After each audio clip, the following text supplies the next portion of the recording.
Alright, guys. Well.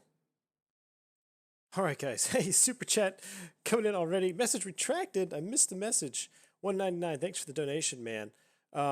Okay, so we are having an interesting problem here. Literally, as I was clicking over on X-Plane, it decided to crash. So I am booting up the sim right now.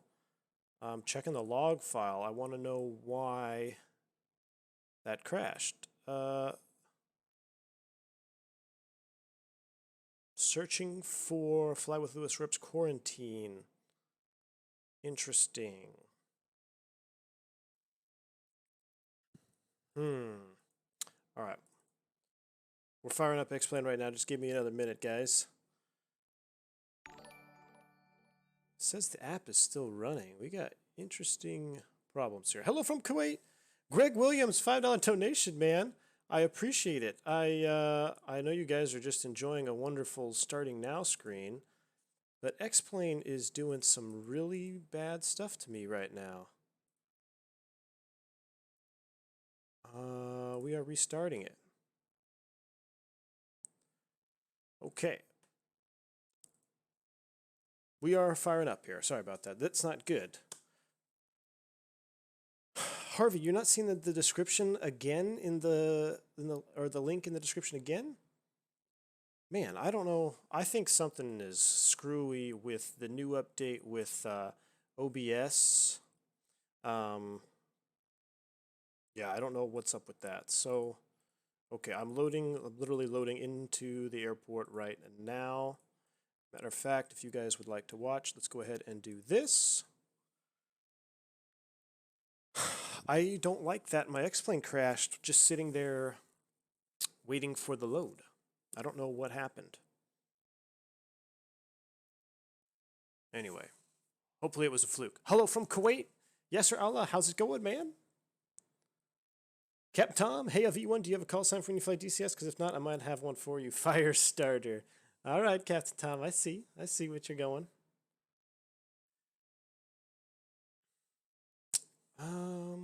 Why aren't you guys seeing, you're just seeing a black screen there, huh?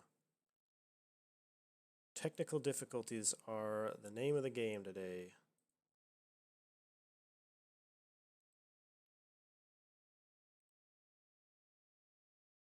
Name of the game.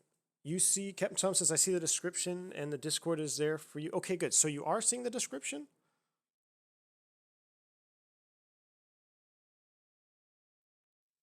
That would be good. I should have a description of like the mods and everything used.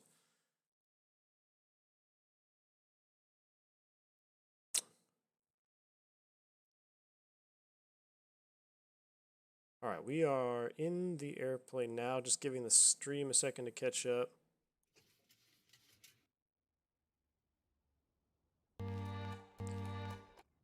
There we go. Okay, you guys should be with me now. Ah, man, I don't know what's going on. I'm going to do a couple things here. I'm going to disable Fly with Lua because that seems to crash my game. I had the airplane ready to go. I had the SIVA aligned and everything in there so you didn't have to watch me align the SIVA because nobody likes to see that. But we're going to go ahead and just get through this real quick here. We're going to get the APU fired up. We're going to get SIVA programmed. We'll reconnect to Pilot Edge. Yeah, Dougal in the house saying so many streamers had issues today. I wonder if something's going on with the new update and maybe Streamlabs. They aren't talking to each other very well or something like that. All right, we're firing up there. Let's go ahead and connect to Pilot Edge. Connected to Pilot Edge. All right, we're connected to Pilot Edge. And as soon as we get the APU on, we can get the SIVA warming up. I don't know what's going on today. Yeah, we'll just have to watch me program numbers. It'll be pretty quick. I only have a few waypoints that we're going to put in the SIVA, and then we'll be on our way. So, Jimmy Harvey, you see it now? Okay, cool.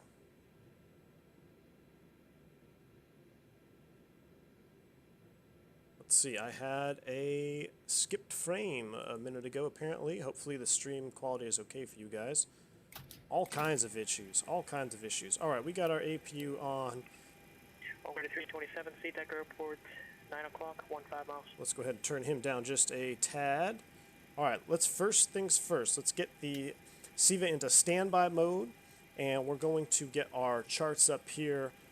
We're going. 337, turn left heading 190, cleared visual approach, running 165. Let's see here. We should have a wonderful nav log. I have all. I mean, I don't know what they're going to be landing in Denver, so I have about 327 approaches that go in there. All right, here's our navlog. We're only programming these 4 waypoints and, of course, our positional waypoint, which we're actually going to program the gate. So you don't want to use the airport. You want to actually use your gate information, which is published on a couple different charts. I have one that I'm using that you can't see, unfortunately. It's from my company iPad. But there we go, 95, 0. Everything looks good there. Let's go ahead and go to position and then alignment. And bear with me for one moment. You're not going to see the coordinates that I'm programming. But I'm programming gate Charlie 5, which is located at north 4047.3. Insert that, followed by west 11158.8. Insert that. Now we can go ahead and move the thing to waypoint. It's still doing its thing there. We're going to go to waypoint, and waypoint 1. Pull up our chart here. So we're going to program all 4 of these waypoints here. Big D says, can you turn your voice up just a tad? I can. Let me know if it gets too loud for you guys. All right, I'm bumping my microphone boost just a little bit. Let me know how the audio is. My end is showing stream quality bad, so I hope it looks okay for you guys. But let's get on with it here. We're going to go, waypoint 1 is located at north 4135.4. Insert, followed by west 109. 009er. Insert that. Going to waypoint 2. North. Autumn is 4045. Insert by west 105.30. Decimal 6. Insert that. Next waypoint, waypoint 3, ROMs. North 4029. Decimal 6. Insert, followed by west 105.143. Insert that. Next waypoint 4 is DVV north 3953.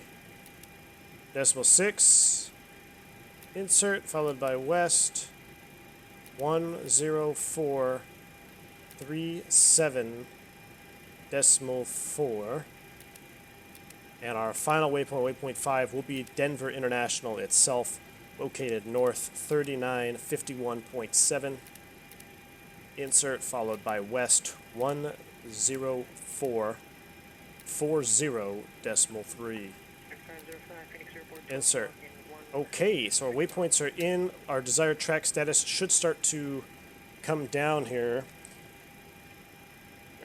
Let's go ahead and get some air on. Turn those puppies off. Let's go ahead and start from the top down.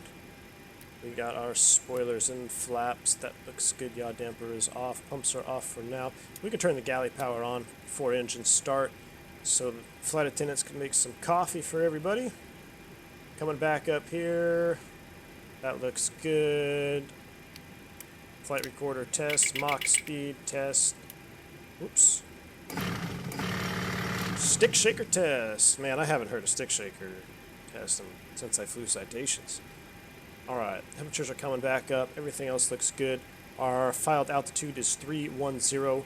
Landing altitude is 5,052.80. That is set. everything. We'll go ahead and turn the logo light on. All right, that looks good. All right, says it looks grand for you. Stream okay, voice okay. I'm just checking with the comments here. All right. Dougal, I don't know if my Windows is updated or not. I know it asked me to update a few days ago, I think, and then I put the Windows updater on freeze, you know, so it freezes it for however many days or whatever. All right, so we don't have a squawk just yet, so I'm just going to put 2000 in here. And I wonder if it saved my frequencies. It did. 21.9 is ground. 1905 is, I believe that's tower. But we want to go to clearance delivery here. Clearance delivery is on 27.3. And our ATIS is going to be on 2475. So let's take a listen in on the ATIS.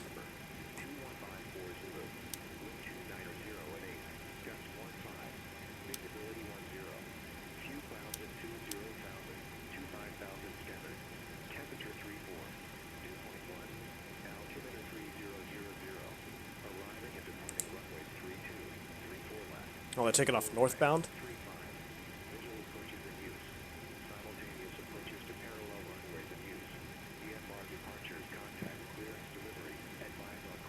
I know he's very quiet, but I can't get the volume turned up on him. It's weird.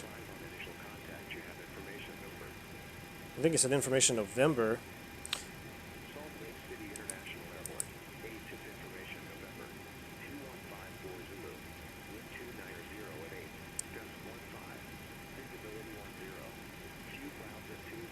.290 at 8, gust 1.5.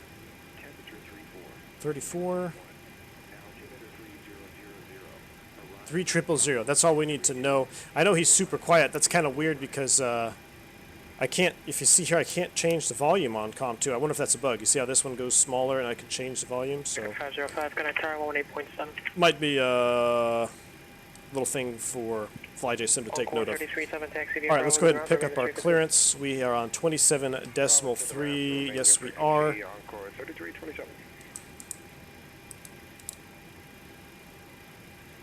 Afternoon Salt Lake clearance, Continental 522, IFR to Denver. Continental 522, Salt Lake clearance on requested. Busy ATC tonight, that's cool. American 505, Phoenix Tower, wing 290, 9 gust 22, runway 26, clear the line. Alright, 116.0. Runway 26, American 505. We're going to be taking off northbound. So... Continental 522, clear to the Denver Airport, Salt Lake 4 departure. Point of vectors, Rock Springs, Ram 7 arrival. Maintain 10,000, squawk 5076. Alright, clear to Denver, Salt Lake 4 departure, radar vectors, Rock Springs, ROM 7 departure, climb maintain 10,000, squawking 5076 for Continental 522. Continental 522, read back correct. Alright, so we got our clearance as filed, 10,000 feet initial, and I'm going to go ahead and throw that in the box over here. Now, one other thing that I didn't do, and I'm going to do it again, do it for this go-around, guys, is, number one, I want to apologize for getting a little frustrated on that engine fire and having a few profanity F-bombs slip out there. YouTube decided to demonetize that video because of that F-bomb, but that's not what I'm here for anyway. I do need to maintain a professional, maintain professionalism in the cockpit at all times, so I do apologize for that, and it caught me off guard, and it shouldn't have, and I should have briefed an emergency return. So what I'm going to do, and just like you would do it in the real airplane, you know, we get so caught up into flying airplanes that don't have failures, and we just take off, and we take every takeoff the same because we know nothing's ever going to happen. Well, that's not the case in the FlyJSim, and that's what I love about this airplane. So what we're actually going to do, in the standby, we're going to set up a return for runway 16. We'd probably end up doing the back course here because I didn't download the chart for the northbound runway, so I'm still doing this kind of half perfect, but I could at least use 109.5 and then do a back course on it. So I'm going to have that in the secondary, but I should have had this set up for that last departure, and I didn't have it set up, and then we had to do pure visual, which is fine, but you should be prepared. So I wanted to show you guys that, and I wanted to apologize for getting a little frustrated with my engine fire there. That was caused by just improper handling of the aircraft. So, okay, now that we got that out of the way, we're going to set 3000, 3000 there, and the Salt Lake 4 departure. Let's go ahead and take a look at that. We're going to go ahead and rotate. So we're going northbound. It's basically, looks like it's going to be on a heading of 343, and it's out to, it's really not off of anything, it looks like here. Let's go ahead and see what the textual says off 3-4. Climb direct, there we go, no, climb direct TCH VOR. Departing TCH Vortac, radial 240, counterclockwise to 340, climb on course. All others continue climb on TCH 249 to 7500, climbing right turn, etc., etc. So we need to program TCH because we're going to be going direct to the TCH Vortac, expecting radar vectors to Oscar Charlie Sierra. That's what he gave us. So TCH Wasatch is 116.8. So let's go ahead and throw that in nav 1 radio right here. I'm also going to put it in the standby 116.8, and then eventually we're going out to Rock Springs, which is 116.0. I'm going to put that in the standby on COM 2. So that way all I got to do is if I got to come back, I got to fly the back course, or if I want to land on 16, I can just flip this over, follow the localizer, or I can just go to COM or nav 2 116.0 and head off. So, all right. That looks all set up properly. Let's get our squawk code in there. He gave us 5076. 5076. I'm going to put this on TARA. I've talked about it before. I don't know how it works with Pilot Edge, if they just want altitude reporting or not. So we're just going to put it to TARA for now. That looks good. Let's take a look at our SIVA. We are almost fully ready. We're at 2.5. I want this all the way down to 0 before we get out of here. Let's also take a look at our fueling load, because I don't think I actually set that up for this flight. Let's go ahead and put some gas in the center tank. Let's put 2,000 pounds in the center. That should be good. Trip distance 647. That's well above what we need it for today. Let's go ahead and randomize the cargo loading. Please open both cargo doors. Look at that. See, I love this airplane. In order for us to load cargo, we got to open the doors, and this all comes with the airplane. This is why I will defend the fact that I think this is the best add-on in X-plane. Not saying that it's, you know, that Boeing is better than Airbus by any means, but when it comes to aircraft, FlyJ7 knows how to get it done. Okay, so everything is looking good there. Let's take a look outside. We got our beacon light on. I guess I forgot to turn that off. Let's look at our pushback here, make sure we are going to the right spot. That's exactly where I want to go. We're going to push straight back. Ground to cockpit. Plan acknowledged. Call me through the menu when you are ready. Atlantic, Google will monetize ISIS videos of very bad things, but God forbid someone drop an F-bomb. I know, man. I hear you. Sean Howarth says 2 swear words were perfectly placed for me and completely understandable in my opinion. I appreciate that. Appreciate the support, guys. Yeah, take that, YouTube. All right, so we're going direct to the VOR on departure, so that's going to be centered up like that. We'll recheck that as well.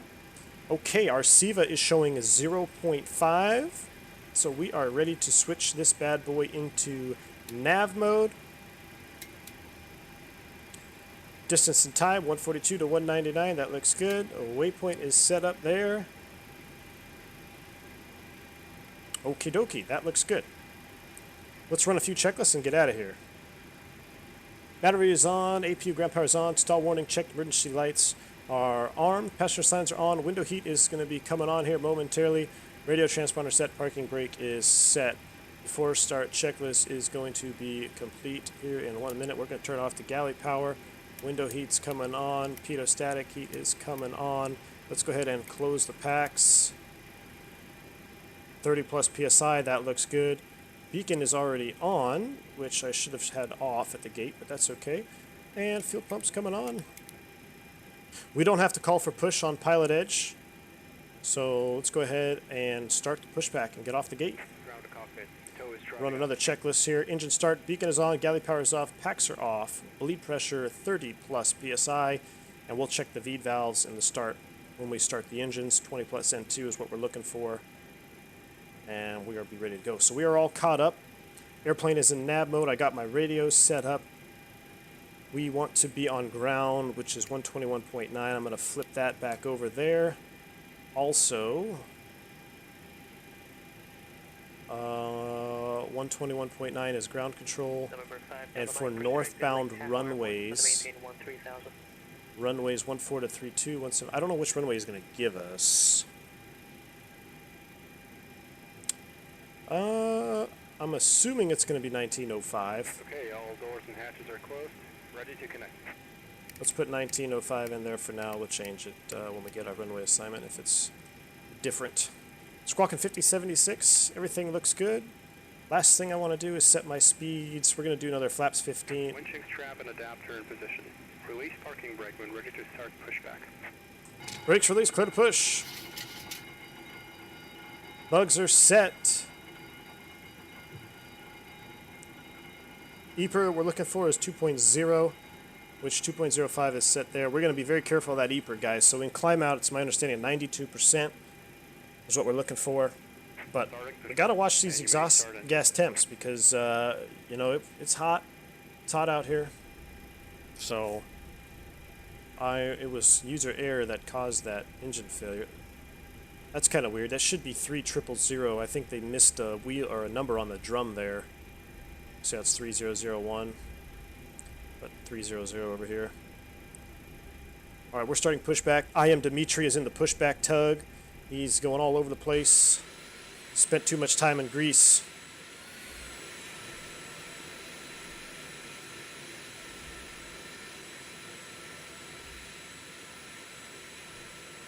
All right. Carta. No bother, dude. We've all had those moments where everything just goes wrong. Yeah, man. Today just seems like one of those days, you know? I will preface this stream with saying that if we get a crash to desktop on X-Plane today, that I'm just going to call it because I don't know if it's something to do with the updates recently that, you know, Streamlabs and stuff's not talking. Every time there's an update, it takes a couple weeks, I think, to work all the quirks out. So if we do get a crash to desktop, I think I'm going to call it. But hopefully everything will work out just fine as we push back from the beautiful terminal building here.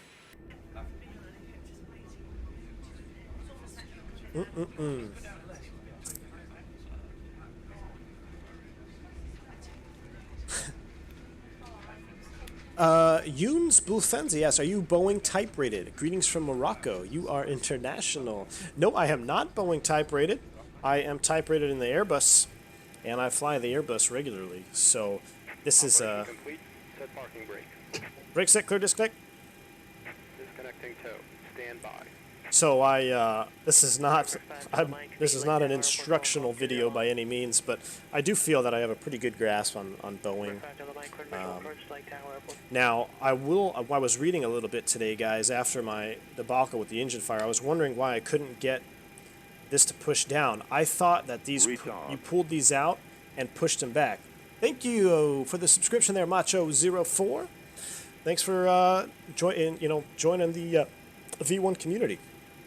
But what I was saying is, I thought you had to push these T-handles back down to blow the fire bottles. You don't. You actually pull them out, and you rotate to the left to blow a bottle, or you can rotate to the right to blow the other bottle if you need to, which is counterintuitive to the Airbus. In the Airbus, you press the fire push button, and then you discharge bottle with another button. And in a couple other airplanes I flew, you actually pull the T-handle out, rotate it, and then push it back in to discharge the bottle. So that was some conflicting knowledge that I had in my brain. Nothing was bugged here on Fly J's part. That was just me not knowing the procedure. But for you guys that do get engine failure or fire if you ever do, just know you rotate. You don't push it down anywhere. All right, he's clear. Let's go ahead and turn engine 2. Hear that bleed air come over. N2 is on the rise. Start valve is open. Listen to these sounds, guys. 20%. Boom. Hear that fire fuel light off. Over 5 Delta Mike, no traffic observed between you and the light tower. Forward to report condition of 5 forward, that's frequency change fluid. Exhaust temps coming up. N1 is on the rise. Over 5 Delta Mike, forecasting to receive score maintain DS1. Low oil rate is out. That means we could go ahead and crank number 1.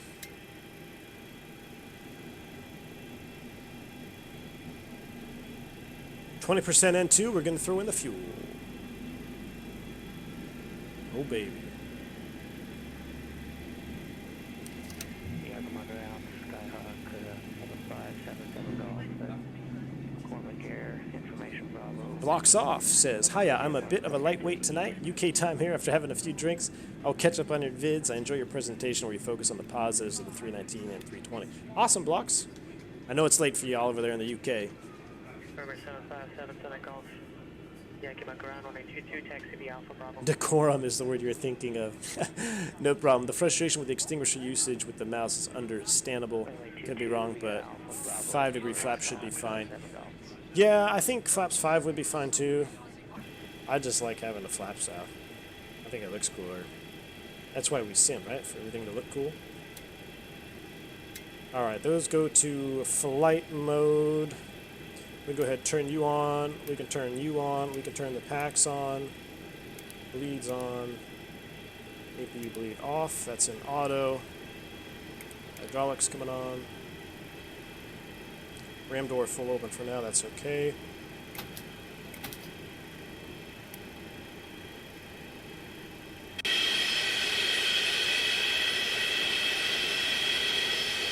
Looking good. Looking good. All right, let's run a checklist.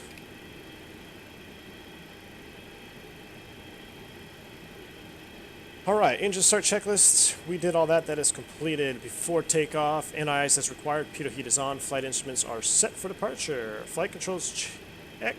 Speed brake is down. We need to set our flaps. Galley power is on. Electrical, no lights. Fuel heater is off. Hydraulic pressure in quantity looks good. APU is required. Pressure set for cruise altitude. It is 31,000 feet. Flight ground to flight. EPR and airspeed bugs are set for takeoff. Checklist complete. For the takeoff checklist, it's just transponder and landing lights. So we'll keep a note of that. Flaps 15, a green light. Alright, he's probably going to give us 3-4 right is my assumption, probably via hotel or something like that. So let's go ahead and see what he says. We're on ground 21.9. Solid ground, good evening, Continental 522, just pushed off Charlie 5, ready to taxi with November.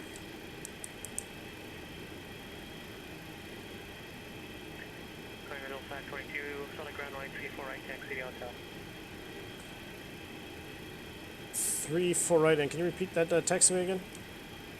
Hotel. Hotel, thank you, Continental 522. Alright, via hotel, that's what I thought. Alright, let's get out of here.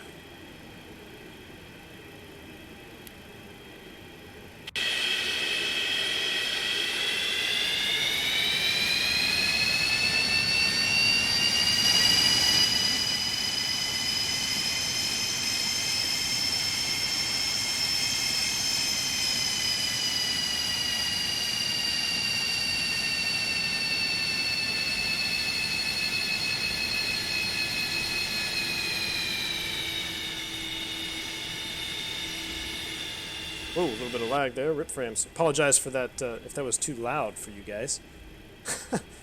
Alright, we got to get out of here via hotel. So we're going to make a right turn and hotel down to 3-4. HD says I moved my stream to 7:30 p.m. so I can watch your stream. Ah, HD.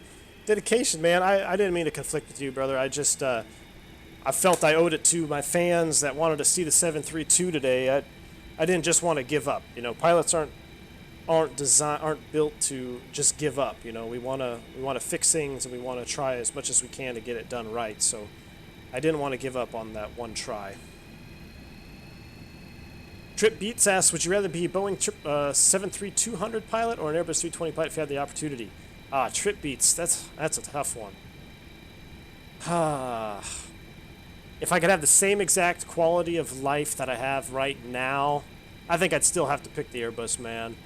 It's so nice. Back in the day, you know, when I came out of, you know, when I was at the regional level or just after I started flying cargo, I probably would have chose the 732 every single time. But it wasn't until I became typed on the Airbus that I really discovered, wow, this plane is pretty incredible. So it's made me a lazy pilot, no doubt. You know, I'll be the first to admit it. The Airbus will make you lazy because it does so much for you.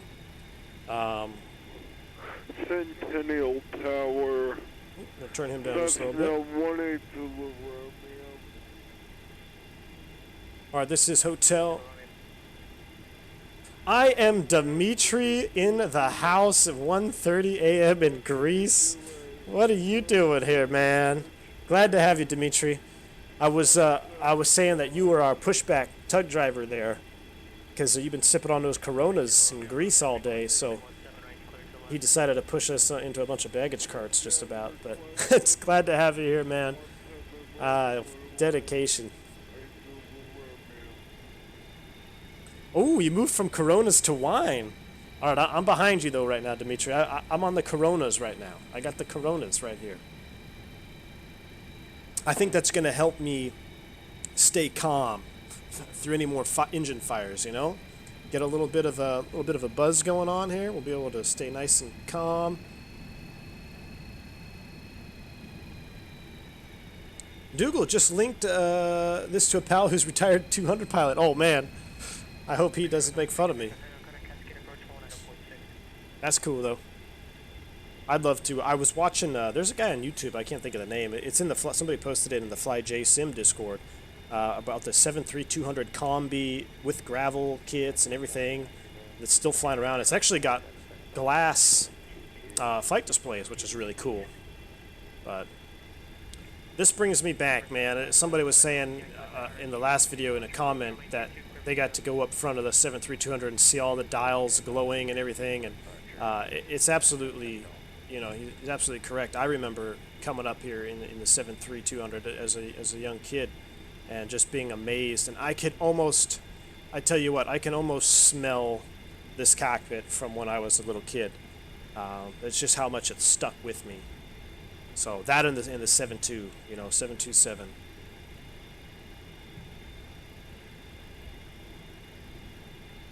Black Knight says 30 is usually the max landing flap. Yep, I was aware of that. And I was aware that flaps 15 is for single engine approach. I was aware of that because we did a single engine approach in that stream earlier that I attempted to do. So we got you covered, man. That looks good right there with the ortho. Alberto Delgadillo says those engines sound bad. I'm not going to say any profanity because it's all I need is YouTube to shut my channel down. I agree, man. If you guys are wearing headphones, I'm just going to do like one warning now. Sometimes the exterior view, it gets super loud, especially if I do a flyby view. I'll try to say, hey, go in exterior, but you may want to turn your volume down just a little bit if you got headphones on. I'm off the center line here. I'm too busy looking at all this nice stuff. Whoa, we should probably pay attention. I think whiskey's over here. Yeah, whiskey's over here. All right, let's go ahead and switch to Tower 1905. And one thing I didn't do that I forgot to do was put the departure frequency in there for the Salt Lake 4 departure is going to be 24.3. So let's throw that in right here. I am going to look into getting some radio stack equipment.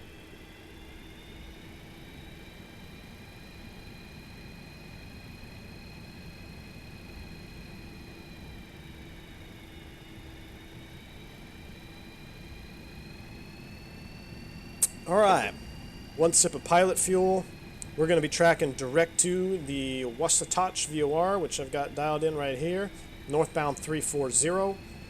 We're probably going to stay inside on the climb out because we don't want to have any more engine fires.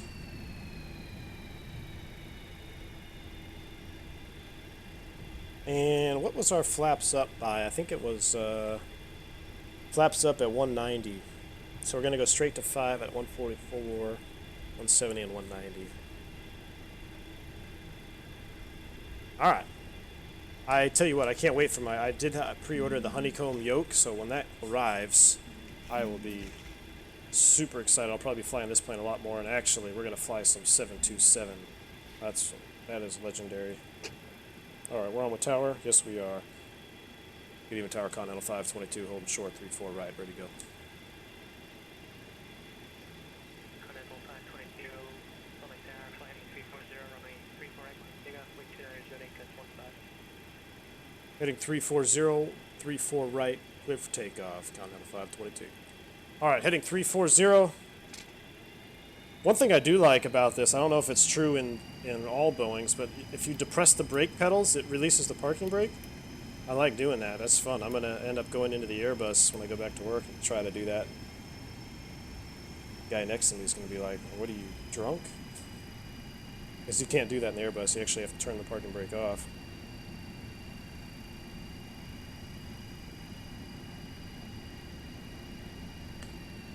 All right, boys, here we go. One shot lining up.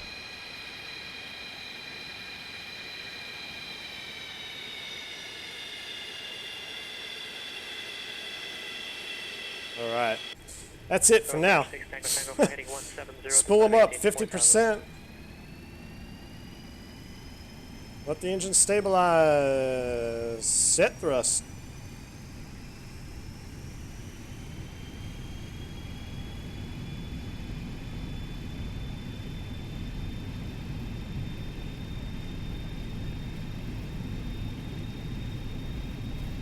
That's close enough for me. I'm going to be extra cautious. 80 knots. Well, that's it.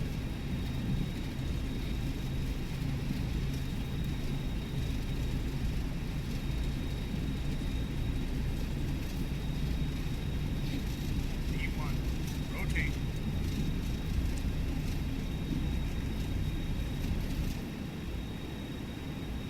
Positive rate, gear up. Look at those exhaust temps. I gotta bring the thrust back.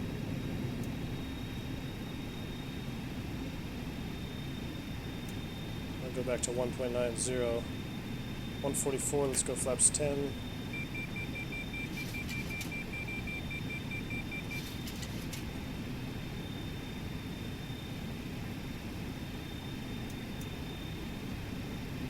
Approaching 170, flaps come to 5. Continental 522, connect departure. Over departure, Continental 522.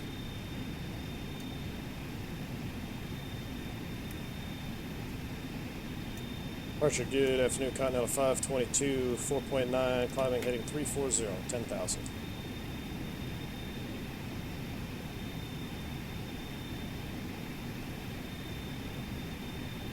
Continental 522, select departure at a contact. Climb and maintain flight level 230. Climb and maintain flight level 230, Continental 522. 80 Romeo.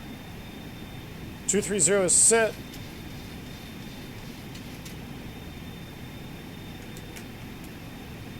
Should have flap 0 there at 190.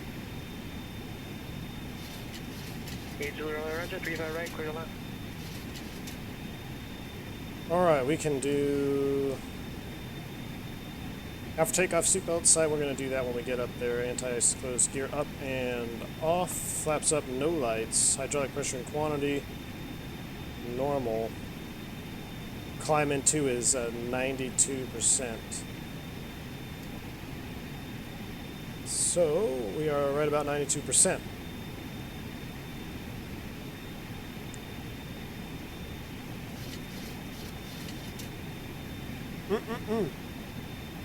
Jeremy Harvey says, I've seen some old CBT for the 320 for UAL, and they were talking about the ECAM, and they said, let's say it's one of those days and the failures just keep coming. That was you. Yeah. Oh, yeah, man. Alright, let's slowly trim it out for 250 knots. Heading mode. Yeah.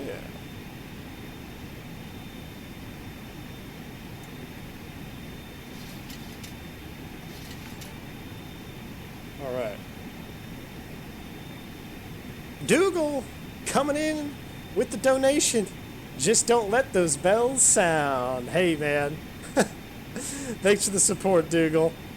I'm trying not to. I think we're going to get through this one together. There's 250 knots.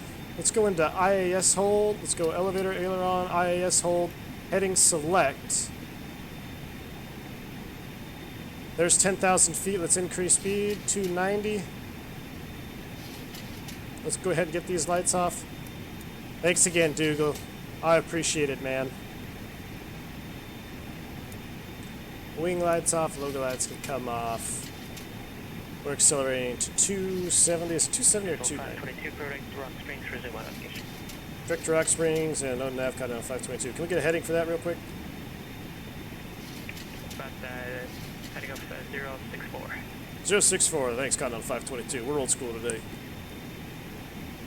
Alright, 064 Rock Springs is 116.0. I'm going to flip that over in COM 2, and then I'll also put it in COM 1. There we go. Normally in an aircraft like this, I feel like everything's really loud. Let me know what the audio is like for you guys. I feel like it's really loud internal sound, but if it's okay, I'll leave it. But normally when you're a slant, what are we, whiskey or something like that, when we don't have RNAV or GNSS, anything like that, they'll actually give you fly heading to the next VOR, and then they will give you, direct to. So they say fly heading 060, one able, direct Rock Springs. That way they get you on course and turning. Alright, that looks good there. Let's go ahead and go into VOR loc mode. Direct to Rock Springs, there we go, 280 knots. I want to go 1995, Continental 522, see.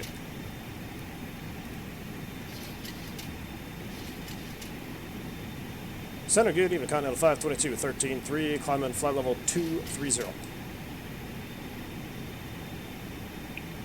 Continental 522, select center, comma maintain, flight level 310. Comma maintain 310, Continental 522. Alright, 310. We're going direct to Rock Springs right now. And for this flight, just so happens that yours truly selected the arrival that comes off of Rock Springs. So we only have to look at 2 charts today. And here we go. So we're going to be direct to Rock Springs, then we're going to track 093 to Autumn, which will be this situation here. We'll talk about that as we get a little bit closer. And then into Denver. So the real challenge is going to be managing our descent going into Denver tonight. We got 127 miles to Rock Springs. Let's do a quick checklist and do some outside views. Or not outside views. We'll do some wing views and then we'll go outside. Let's see, 280. It actually says 280 in the climb. I guess 290 is close enough. And then Mach 7 forward above 290. Alright, then we're down to the descent approach checklist. Let's go ahead and hop to the back seat real quick here. See what we got going on back here. Oh, baby. Look at that view, huh? You guys can't tell me that doesn't look amazing.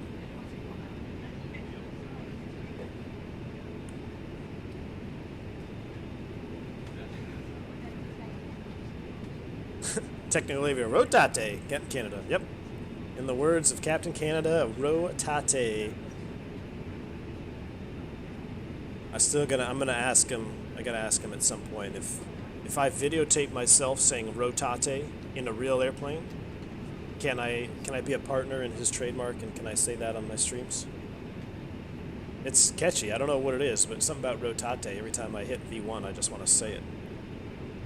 Peter High says pro level takeoff. Thank you, sir. Ball for Life asks, which is a better airplane, the 321 or the 757? 321, man. 757 is sexy as all hell, don't get me wrong. I love the way the 757 looks. But as far as efficiency, I think the Airbus would edge it out. But I tell you what, I don't know if there's many airplanes that are as powerful as a 757. That thing will climb like a rocket ship. And it's got really long legs. You know, it asked me if I'd rather fly 757 or 321. I'll say 757 all day and twice on Sunday. But unfortunately, we don't have any very good 757s in X-Plane. I know Flight Factor has them, but meh. All right, 18.8, climbing flight level 310. We're just going to step outside, guys, so watch your ears here. We're going outside in 3, 2, 1.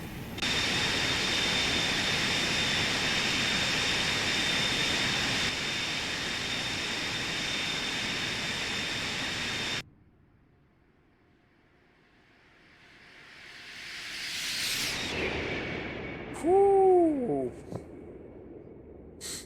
One more of those.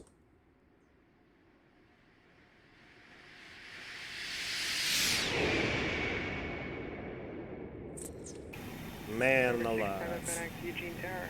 All right, our centers are empty. Pumps coming off. How is our EPR? We should probably pay attention. We're still at 92. That looks good. I'm going to set this 1.88 as a little reminder bug for myself. Everything looks good. This is also new in the update. This is the Rain Man update. They got a nice new TCAS box here. We are tracking to Rock Springs. Let's go check out some more passenger cabin views. I love this wing view. This might be one of the best default wings in X-Plane as well. I mean, look at the texturing and the coloring on that wing. A little bit of a hiccup right here on the tip, but...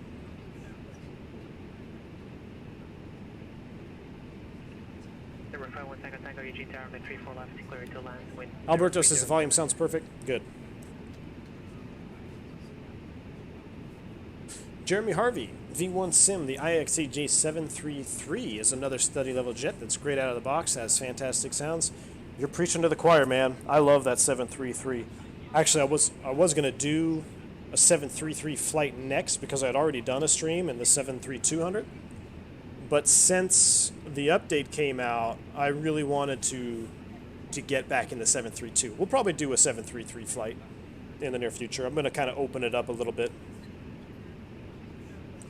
So, looks like my ortho is not showing over here. My planned route was over there normally, but I don't have whatever state this is right here. So we're going to be out of ortho just momentarily, and then we'll be back in it. But yeah, I do love the 733. It is a great airplane.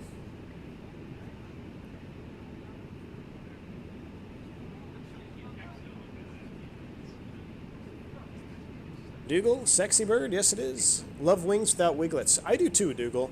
You see a lot of winglets these days.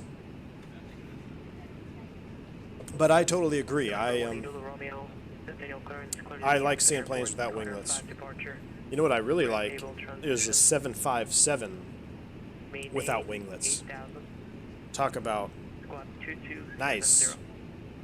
But that's really inefficient, I think. I think the 757 is one of the most... or it's got one of the, like with winglets and without winglets, I think it's got one of the biggest differences of efficiency. That wing really produces a lot of induced drag. I don't know, just something about the inherent design of the 757. As far as wake turbulence goes and induced drag, it really creates a lot. Over 8 to the rough back, correct? Open this window shade here. Ooh, baby. Looking good. Alberto, $2 donation. One more flyby, please. Absolutely, Alberto. Everybody, watch your ears. Flyby views. Oh, wait a second. What's going on with my flight director? There we go.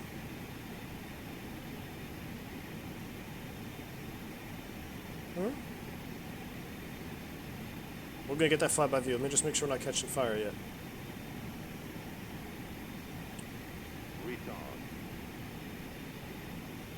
Now, I wonder why she's not tracking the VOR here. We might have to fly in heading mode. All right, outside view. Here we go.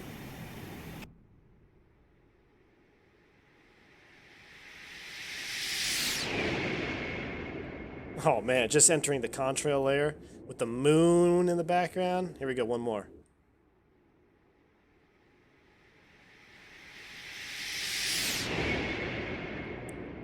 That's wicked. Absolutely wicked. All right, we got a little situation on the rise here.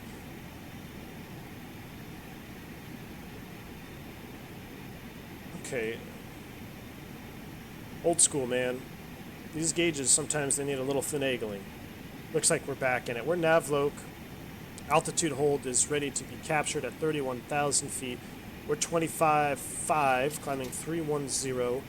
Our EPR looks good. Let's back it down just a wee bit there. Let's back that EPR down. 1.88. EPR's coming out 1.88. Temps look good. Fuel flows look good. Continental 522, connect Sonic Center 124.35. 2435, Continental 522. See ya.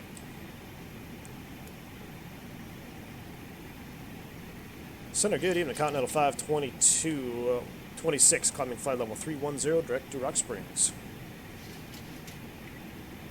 522, Sonic Center, Roger. All right.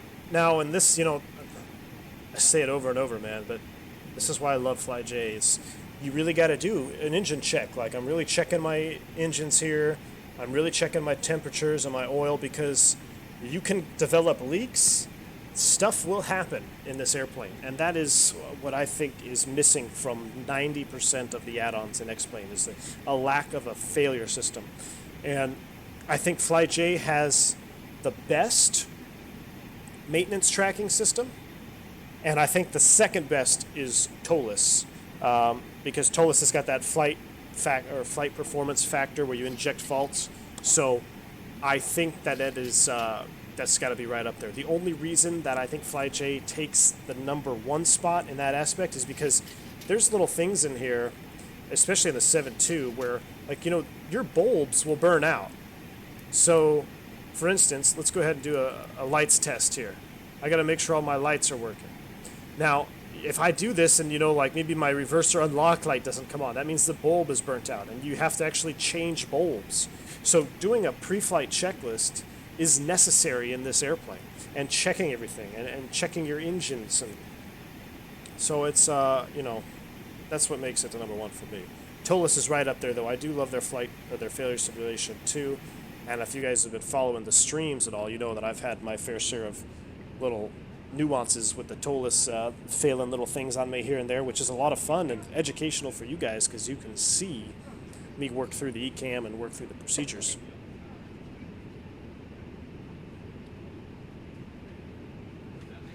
HD Sim says, V1, I know you don't care for flight factor, but the 7.5 V2 is the best plane they have for X-Plane. Good system and model. Number 6, Tango Tango. Check out one of my videos. You should reconsider.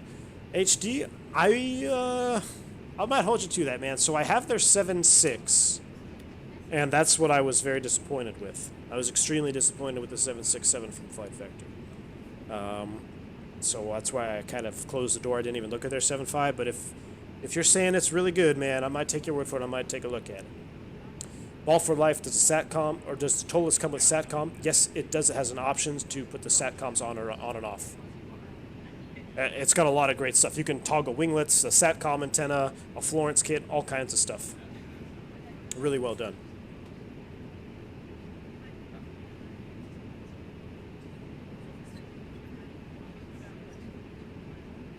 All right, imagine a 7579X with the new engine and raked wings. Ooh, yeah, that would be nice.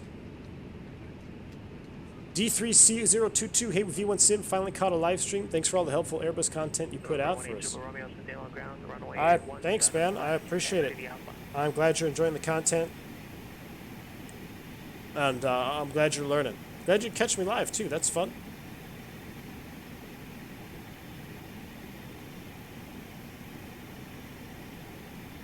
Thanks, First Officer Phil. Says, love the stuff you do.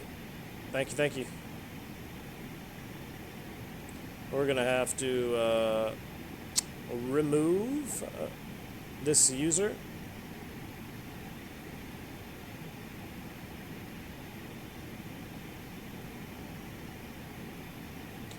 Little spammer there. I don't know why people want to do that, you know? Whatever. We'll get rid of them.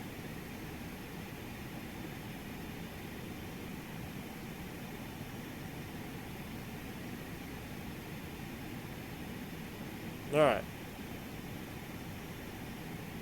Let's get caught up here. We're 28.7, climbing to 31. Beepers are creeping up just a little bit here. Everything else looks good. We are 34 miles from Rock Springs. After Rock Springs, we're going to track outbound on the 0903, which I have over here. I showed you the little reminder trick. So we're going to track outbound on 093 to the Autumn intersection. So how do we identify Autumn as what I just changed this to distance and time for my SIVA. See 29 distance 3.6 minutes. That matches with the DME here. But how are we going to identify Autumn? So with an airplane like the FlyJ, and if you're not using the default FMC, which you shouldn't be using with FlyJ products, because there's so much more to it, is we got to identify Autumn. So there's a couple ways we can do it. We can do it with SIVA. It's totally legal. I have programmed the Autumn waypoint in the SIVA. We can do it with SIVA. Or we can do it by a radial DME. So we know if we take 093 outbound to this point here, this distance is shown at the... Ooh, it actually doesn't show it. So we can't do distance. It's the changeover point, 105 miles. So I was going to say you could just take 093 and then the distance, but this airway is so long that they actually have a changeover point here. That's what this symbol shows. So at 105 miles, we're going to have to switch and track the other VOR, which is GIL 114.2. Now, Autumn will be defined off of GIL at the GIL 276 radial and 46 nautical miles. So that's one way we can do it. We can also do cross radials. We can track inbound on GIL, and then when we have a cross radial, I can tune in Cheyenne, and when the cross radial 218 centers up, we also know we're at Autumn. So there's multiple ways. The easiest is probably just a radial and distance. So we know 276 at 46 miles, we're going to be at the Autumn intersection. And I'll probably have a cross radial coming in from Mile High as well. So let me show you what I will do here as soon as we level. I just want to make sure the airplane level's okay and we don't do anything not good. So we can go ahead and I think it's going to be a smooth ride. Let's get the seatbelt sign off.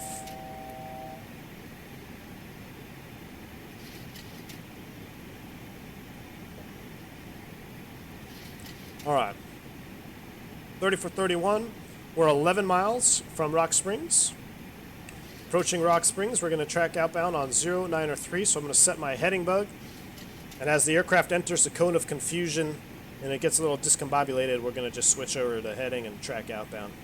We're 7577 Golf, Tri-City Star, enter right base, runway 21 right.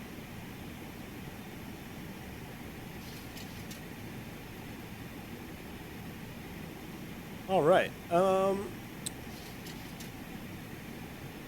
And Just Dude 0815 says that the tolless malfunction at a realistic rate.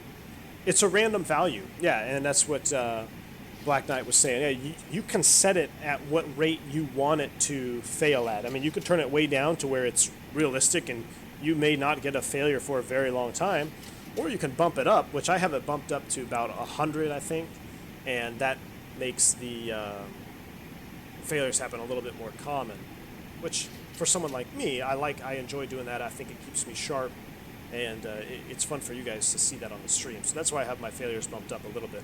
All right, we're leveling 31,000 feet here. 4 miles from the VOR. There's the cone of confusion. I'm just going to go ahead and select heading mode.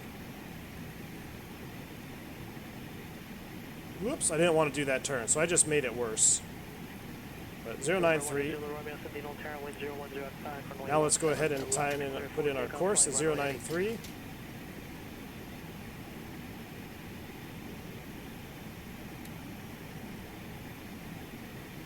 I've just opened the flight director over here. So the flight director will function separately from the autopilot panel over here. So it's two separate systems. They're not necessarily linked. You can see I have two sets of light, flight director and autopilot. You got to make sure they're all talking to each other. So I need to come a little bit left, of course, to correct. Because if I were to go straight to loc mode now, the aircraft would turn 45 degrees, most likely, and to have an over-dramatic intercept. But I'm only 8 miles from the VOR, so this needle is very sensitive right now. So I only need a couple degrees off of course to get back on course.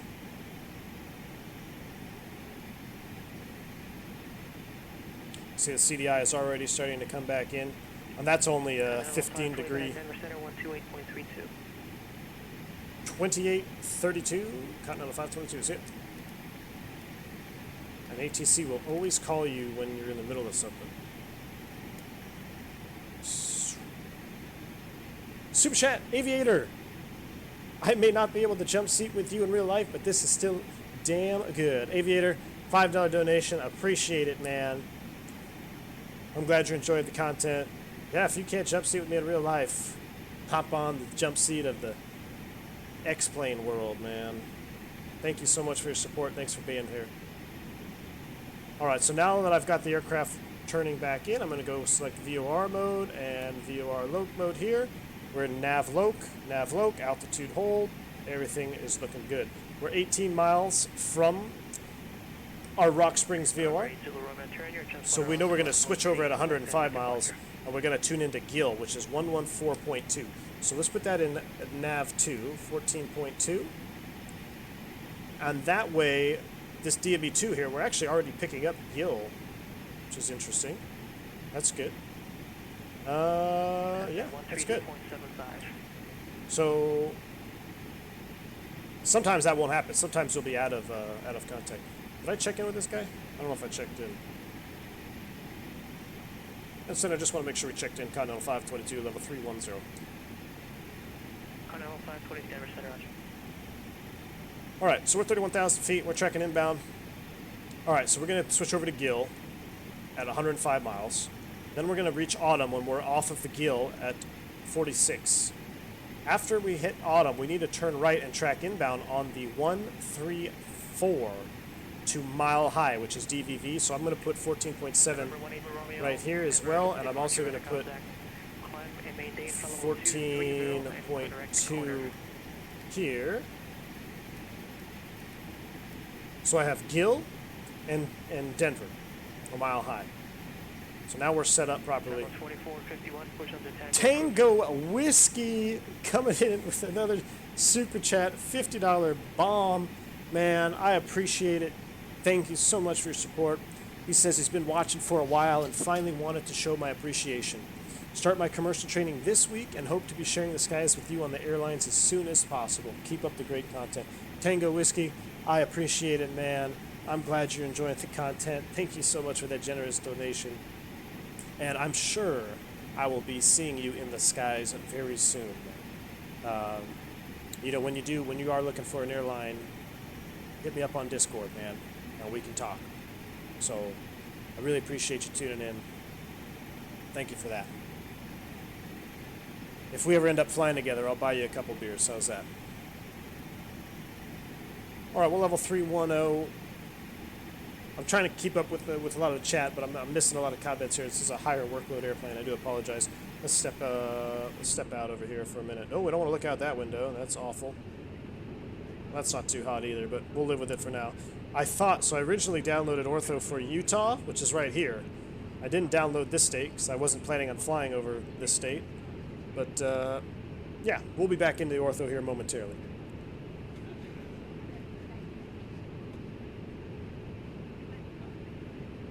Bad Attitude asks, how is FPS with the FlightJ sim planes, TOLUS grade, or more flight factor? I think it's probably one of the best. I think it's even it's as good as TOLUS, if not a little bit better even. And I think that has a lot to do with, you know, you look at the Airbus, and there's a lot more modeling, I think, with the MCDU, the McDo. So I'm sure that has a draw on performance, you know, loading of digital flight plans and fixes and all that stuff. You don't have that with the 7.3. Hold on, I forgot to check my speed. Just as I said that, we're overspeeding. I forgot we don't have auto thrust. That's okay.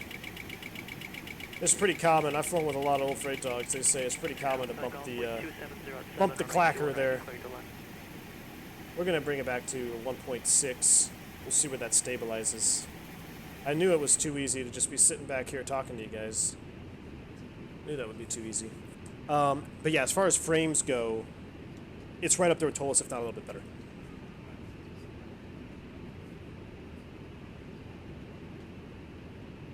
Dougal says the X200 pilot I know always saw the JT8D was almost as loud as his wife. Ooh, Dougal says the 7.5 is also about to get a glass cockpit. That's pretty cool. Ball for life. The main problem I have with the Flight Factor 757 is that it does not have a scimitar option. Yeah, I don't... So is the 7.5 getting the scimitar winglets? Woto says that upgrade will cost $20. I think it's worth it, but my gripe with Flight Factor 7582 has mediocre sound and some bugs here and there. I agree, Ian. I mean, when you're, like, sound to me is so important. And the fact that we have to go spend $10, $15, $20 on sound packs for airplanes that cost $70, $80, it's just, it doesn't jive well with me. So that's why I really like the Fly J series. It's a complete package. And you don't have to pay for updates. This giant update here was free. Rain on the windshield, weather radar, TCAS, all kinds of stuff. Jeremy Harvey says, I wish we could have route requests via the McDo and simulate in the ATSU and the Flight Factor and Tolis. Yeah, me too, man. There's a lot I wish we could have in the McDo box that's not simulated. And the ability to toggle between LCD and CRT, that would be pretty cool.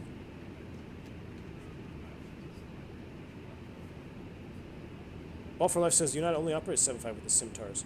Really? 7.5 with Simtars. Now, maybe I'm thinking of the wrong winglet, but isn't the Simtar the Boeing, like, you know, you see them on the 7.3 where it's split, like you have one going up and one going down? I guess I haven't seen it yet. I thought that was only a Boeing thing. Or I'm not Boeing, a 737 thing. I know they operate the winglets that go up. Alright, let's take a look at this approacher, because I don't want to get high either. So, ROMs, vertical nav planning information, expect 17 at 250. Okay, so that's our first restriction that we're going to have to be concerned about. We're 73 miles from Rock Springs, so we haven't reached our changeover point yet, which is 105 miles. So we're still good there. After that, we are going to turn to 134, so let's go ahead and throw that in my little cheat box here. 134, in case I forget. I'm in a pinch. All right, how's that EPR? 1.6, that looks good. We're about 7.4 Mach.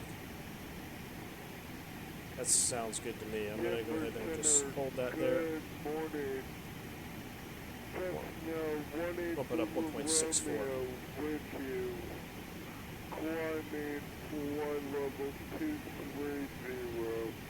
Alright. November 180 Romeo, Denver Center, column 18 from level 240.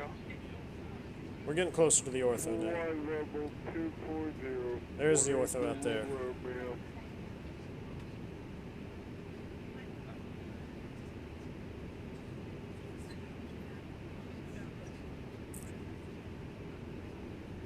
Yeah, Albert does as overspeeding. Oh yeah.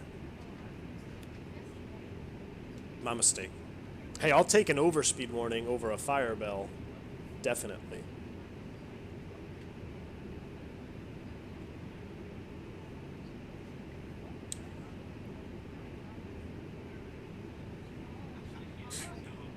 Dougal says the sounds in the 7.5 are way better than some we get. Really? Oh, wow. Well, you guys are talking me into looking at the 757 a little harder. I may have to check it out. Oh, we're getting close to the ortho now. Let's go ahead and switch over to this view here. I love this engine nacelle here, the chrome lip, and just, it looks so good. Looks so good. Bad Attitude, V1 Sim, thanks for your answers. Great news. Now waiting for a sale. Ooh. Yep. I think the store just had a big sale, didn't it?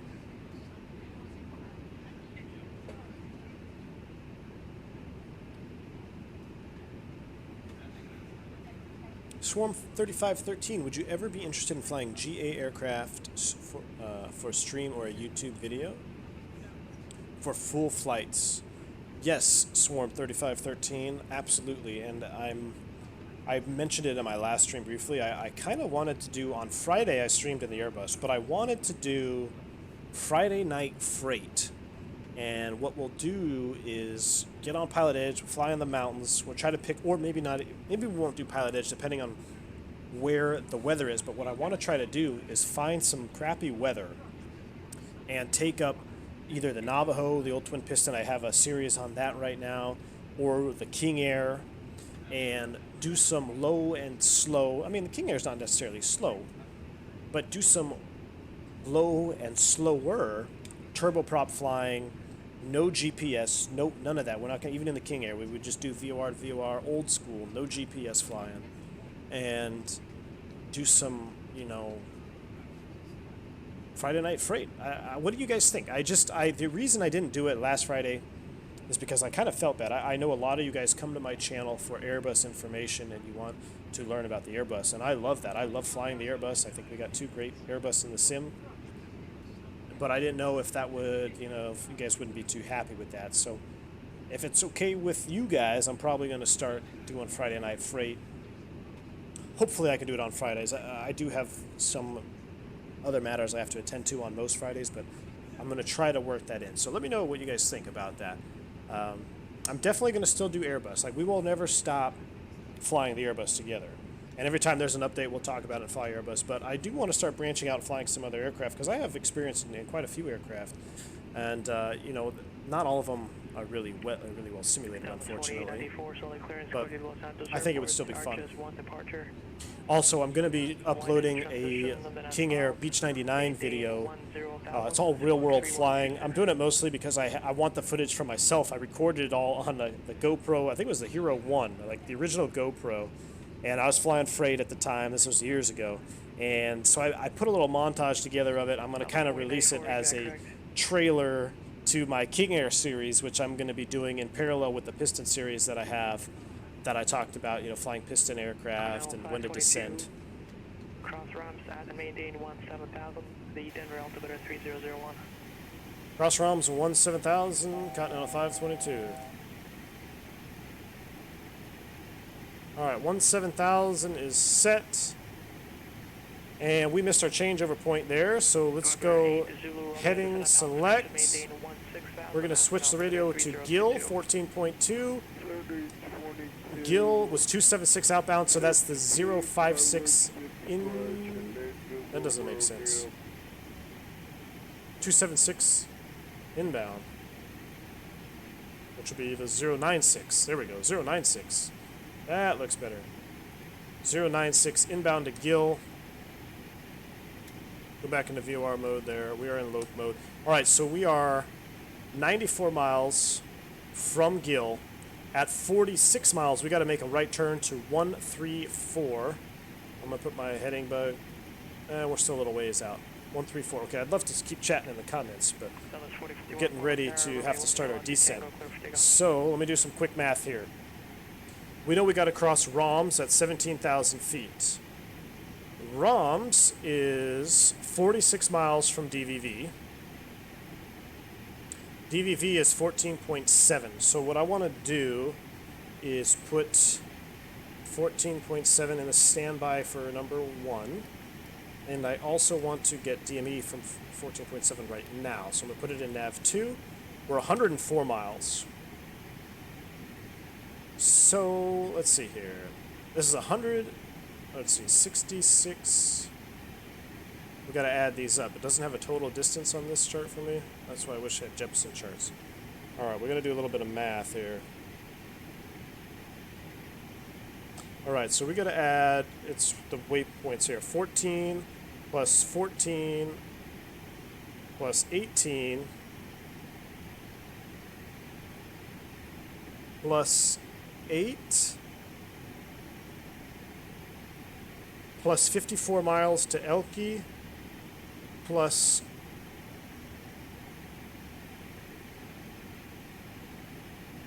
12 miles.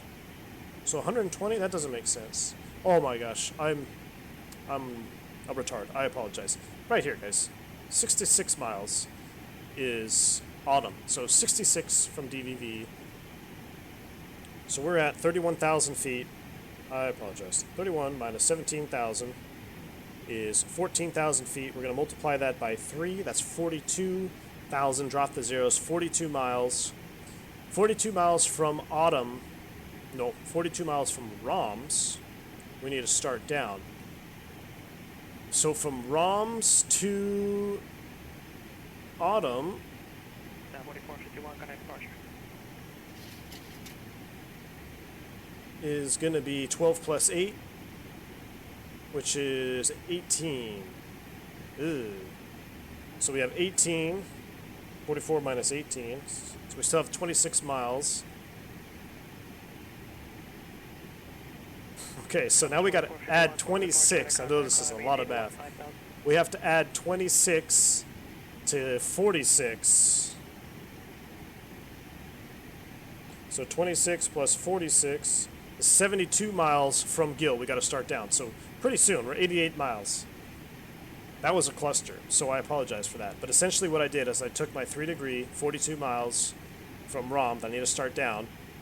I've got 18 miles here. That leaves 26 miles left over. I got to add 26 miles from this waypoint, so I know at 72 miles from Gill, we're going to start down. Here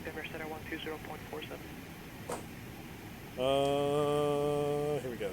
120.47. Continental 522. All right. I'm probably going to get behind on the chat for this. We're already 67 miles from Gill. We need to start down. IAS hold. We're going to bring the thrust levers back. Denver, good evening, Continental 522, 30.9, descending across ROMS 17,000. Continental 522, Denver Center, Roger.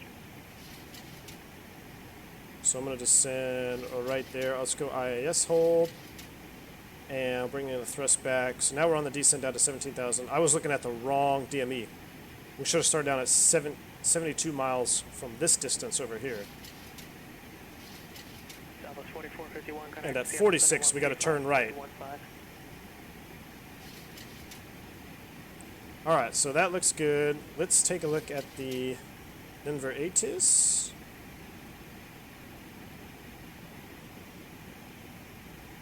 Denver ATIS is 25.6. Oops.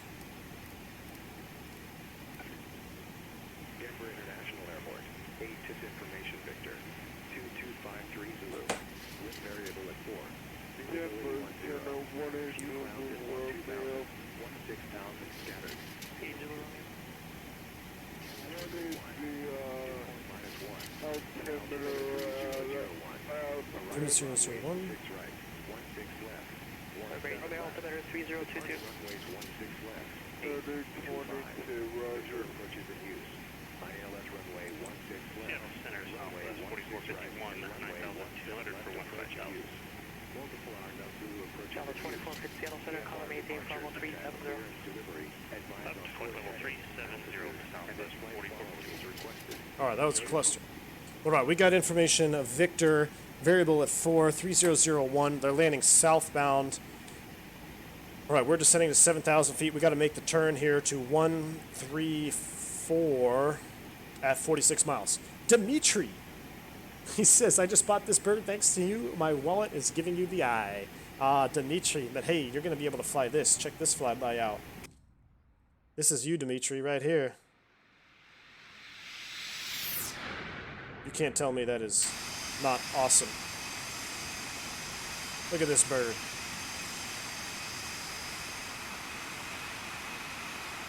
You will not be disappointed, I promise. All right, 48 miles, 47 miles.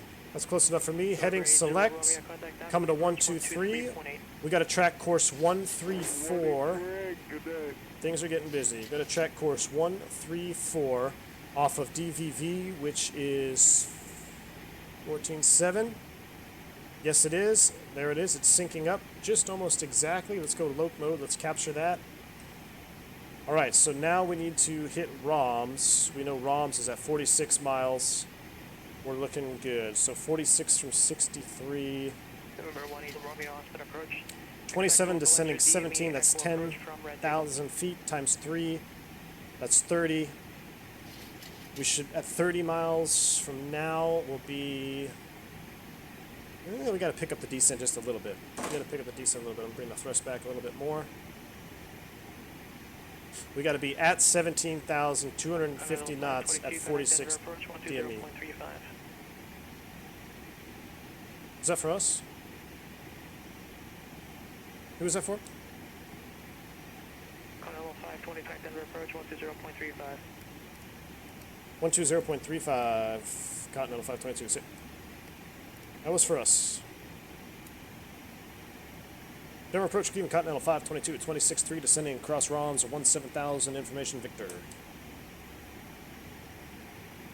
Continental 522 Denver approach, expect visual approach. Runway 16 left and information disregard descend and maintain 8,000. Alright, descend and maintain 8,000 and expect the visual 16 left, Continental 522. Alright, so he's given us visual 16 left. He gave us a descend and maintain.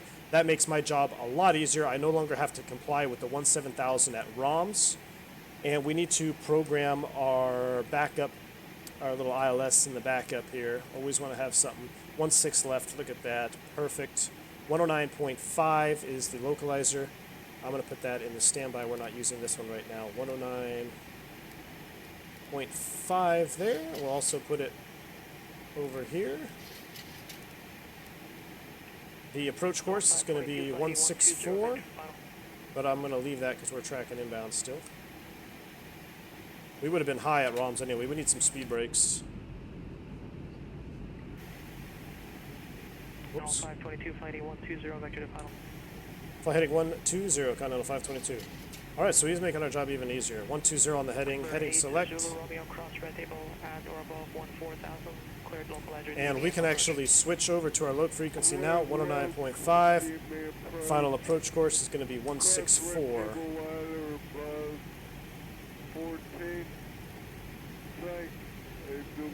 164 is the approach course. And that looks good. Are we way high? I feel like we are super high. Where's coming in over the Rockies? Man, that looks so good though. This is my problem when I fly with Pilot Edge. I just want to look outside and I end up way out of profile here.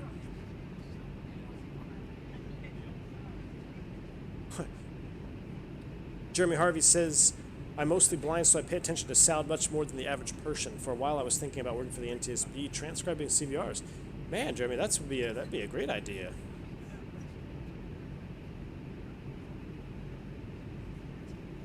All right. Dougal says, "Oh yeah, baby, the Friday night freight sounds great. How about the ASDG Super Cub? Deliver some carbo in that. We can do that." Swarm says he'd watch Friday Night Freight. Mexico weather's nuts during the summer. Yeah, man. All right. Well, I'm glad you guys are on board. Let's try not to make a fool of ourselves here. 3001 coming out at 18,000. 3001 set.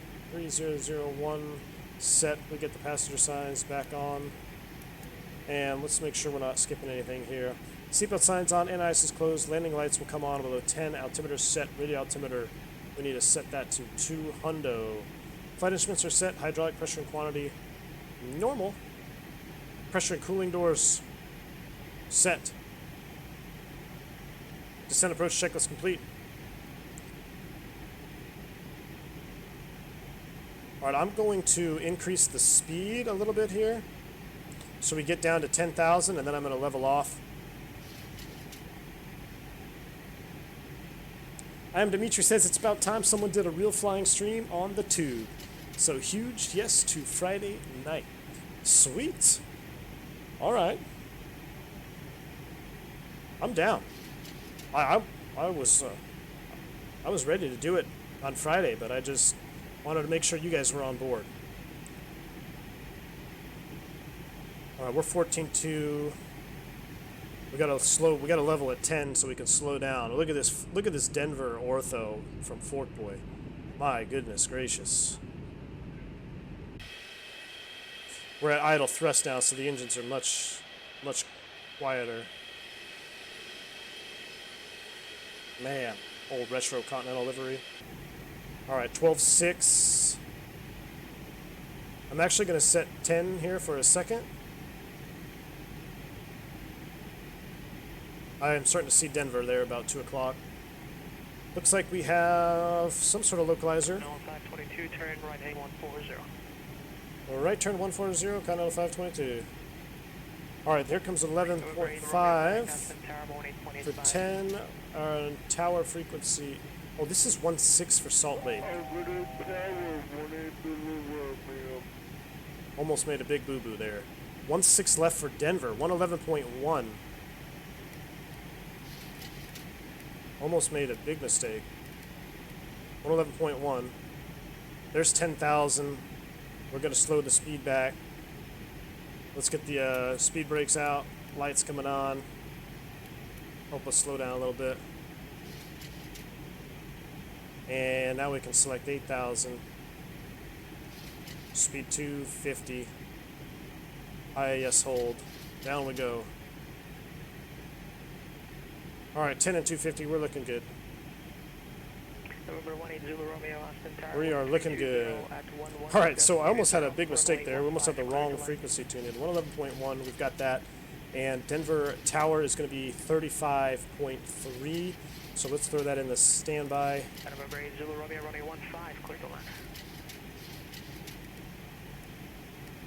35.3. There's our one to go. 9 for 8. Let's go ahead and set our landing speeds here. We're going to land flaps 30. Set those. Oh, we don't have it quite yet, Continental 522. Don't have the airport quite yet. We're going to come all the way back to 180 knots. I guess I have it, but I'm going to wait a little bit longer.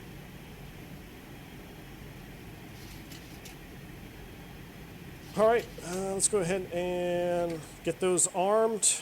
No smoking helmet, spoilers armed. Auto brakes are medium brakes.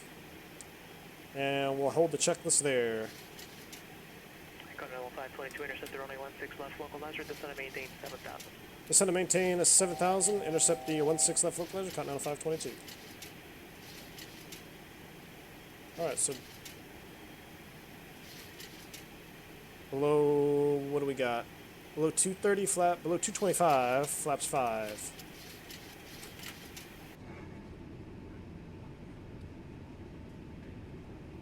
Oh man, I love those flap sounds. Alright, we should probably focus on flying.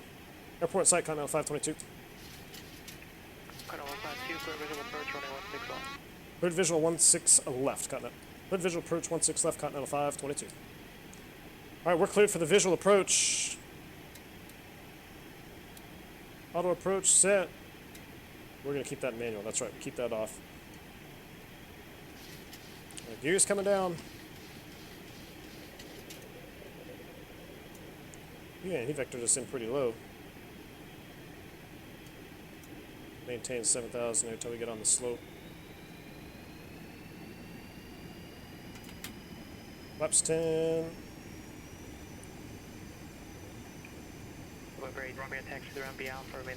This is where I can't wait to get my honeycomb yoke.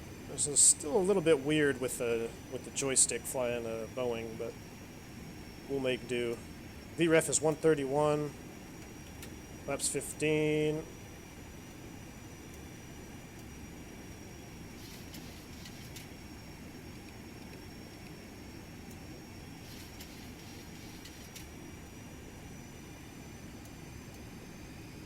Maintain 7 until we get that glide slope to Continental come down. 22, connect Denver, Tower 135.3. Over talk on the 510 is it. There's the slope. Tower good evening, Continental 522, visual 16 left. Flaps 30. Continental 522, Denver Tower, runway 16 left, clear to land. You can roll down to the end, wind variable on 4. 16 left, clear to land, we'll roll it to the end, Continental 522. Alright, he said we can roll it down to the end, that's where we're getting off at. So I'm going to turn the auto brakes off. 131, we're visual, 2 whites, 2 reds. We are looking good. I want to sync my heading bug without... It's hard because I have to let go of the joystick and then everything gets out of whack. Got a little bit low there, that's my fault. That's what happens. Honeycomb, where are you?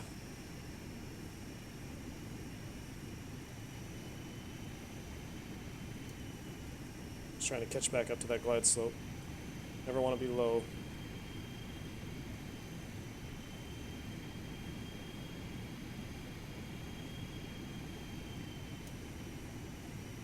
Here it comes.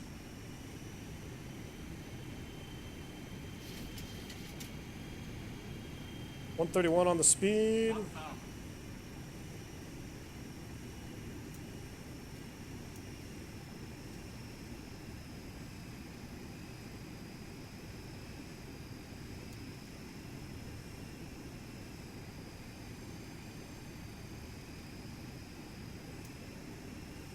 Sorry guys, the view there, I'm trying to set my track IR just right so I can pause it.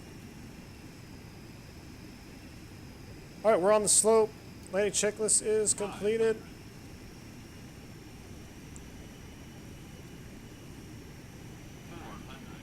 A little bit low, there we go, 2 whites, 2 reds, looking good.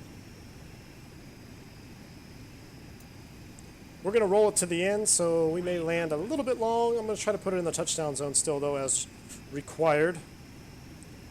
But we're definitely going to try to get this one to just nice, easy rollout. Oh God. What is happening frames there? That's alright. 50, 40, 30, 20, 10. Little over flare again. I keep doing that with this airplane.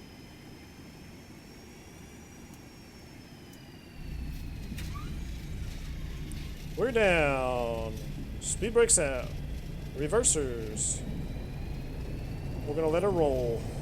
166, I'll take that. A little bit long though. A little bit longer than I would have liked.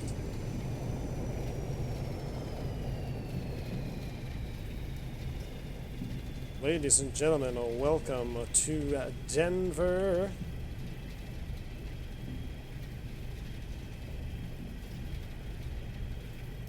We're rolling it to the end, baby. Whoops. 46 feet above threshold. That's what I like to see. 60 knots will stow the buckets.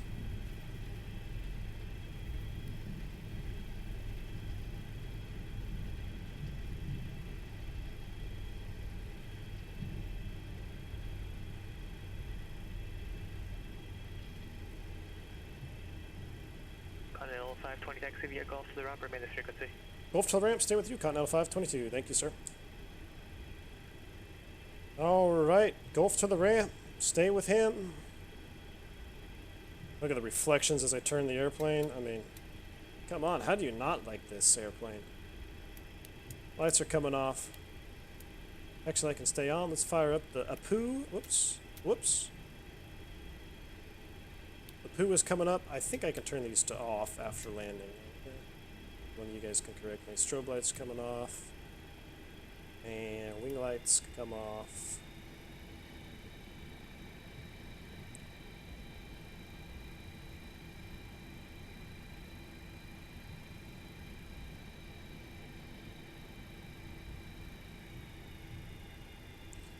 Yeah, I don't know. I do that little over flare thing.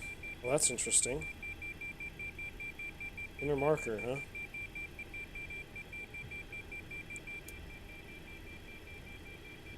Okay. But yeah, I was saying I do that inner...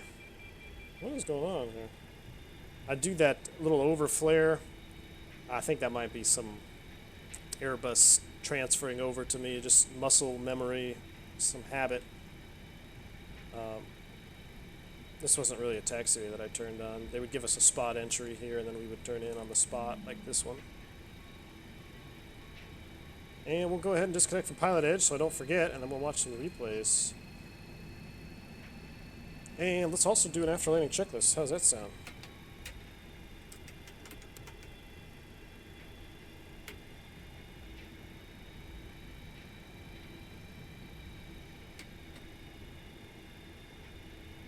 Alright, where are we parking today?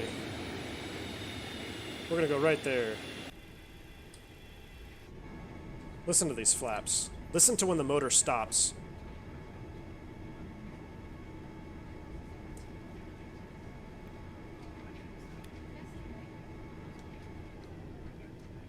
How it fades out like that, and it does it for every notch. So like if you deployed it 2 notches, it'll have a continuous whine and then wind down. Best flap sounds I've ever heard in a flight simulator, period. And if any of you guys flew on the old 7.3s, you know that if you're sitting over the wings, man, they were loud, those flap motors. All right, here is our gate. This looks like a 380 gate, but hey, we'll make it work.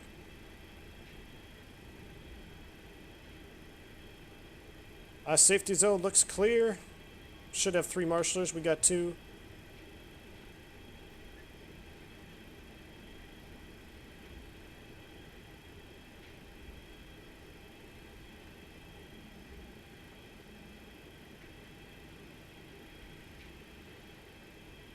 There's the stop. You know you're an Airbus driver when you always come over here looking for the parking brake. There's the parking brake. APU is online. Let's go ahead and kill engine 2. Engine 1. Ladies and gentlemen, welcome to Denver International Airport. The local time is 6:37 p.m.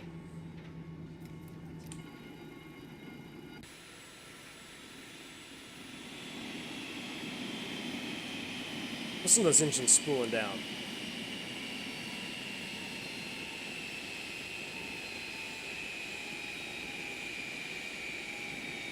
%, N1, which we're below now. Let's go ahead and get the beacon light off.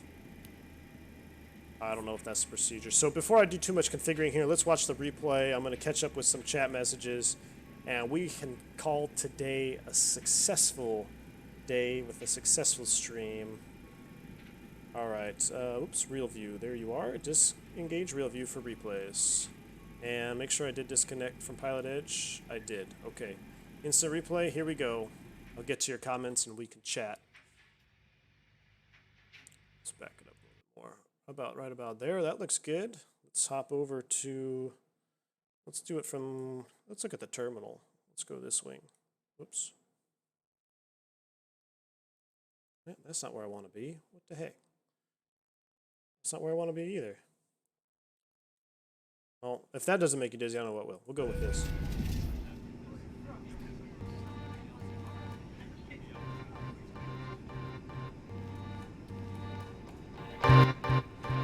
All right.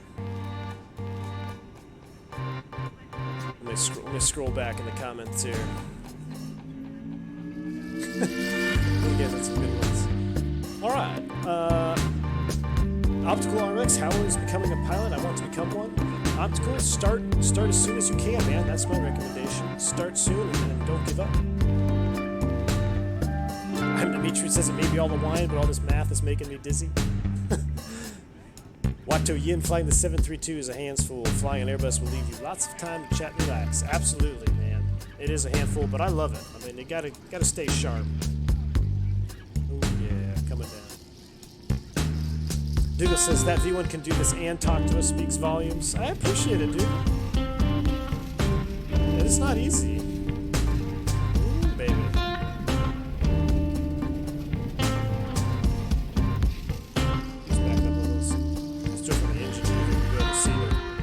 The buckets open up.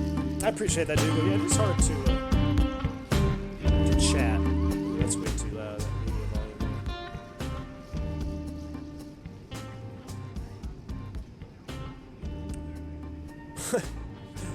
Dougal says pilots used to have to work for a living.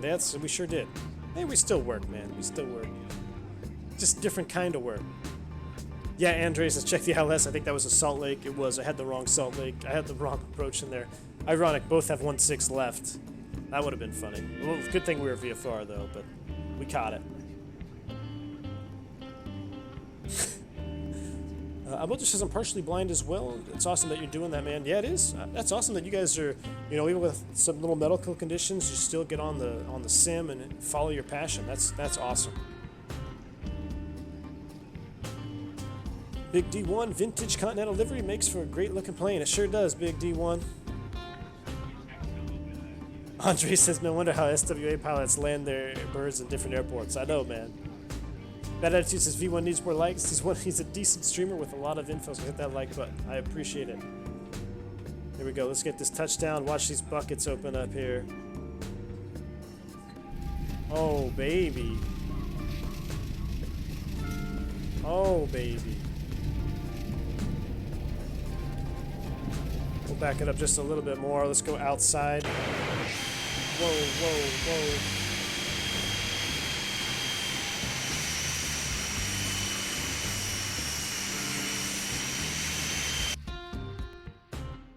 That's the wrong tower, but okay.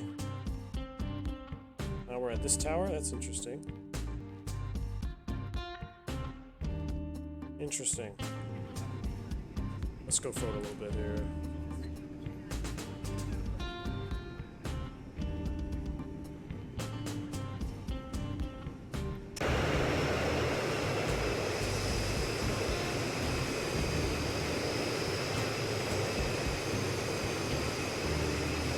Hope that's not too loud for you guys. Whew.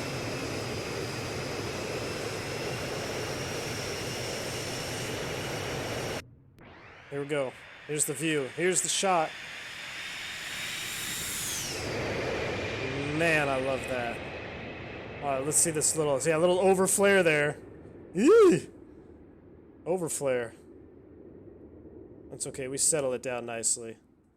We settle her down. Just a wee bit off the center line. Buckets come out.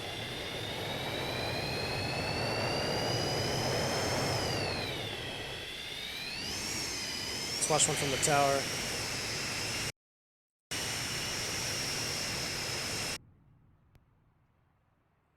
Alright, guys. Dimitri says all this grease. Thank you, buddy. Finally, we got a greaser, huh? Maybe I should just retire the Airbus and just fly Boeings from now on.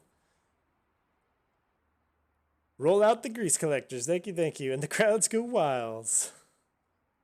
Oh, baby. All right, we're going to do one more view.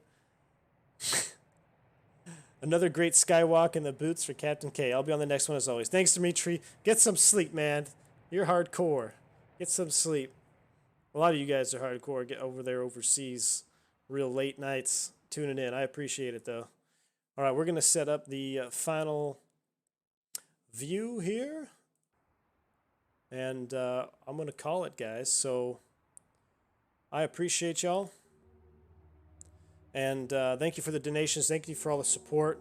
You guys that donate monetarily, really appreciate it. I'm glad you're enjoying the content. Even guys that can't support monetarily, I still appreciate you just as much. Talking with us in the chat and just hanging out. So it's been a great one. And I will catch y'all on the next stream. Y'all have a blessed day wherever you are. See ya.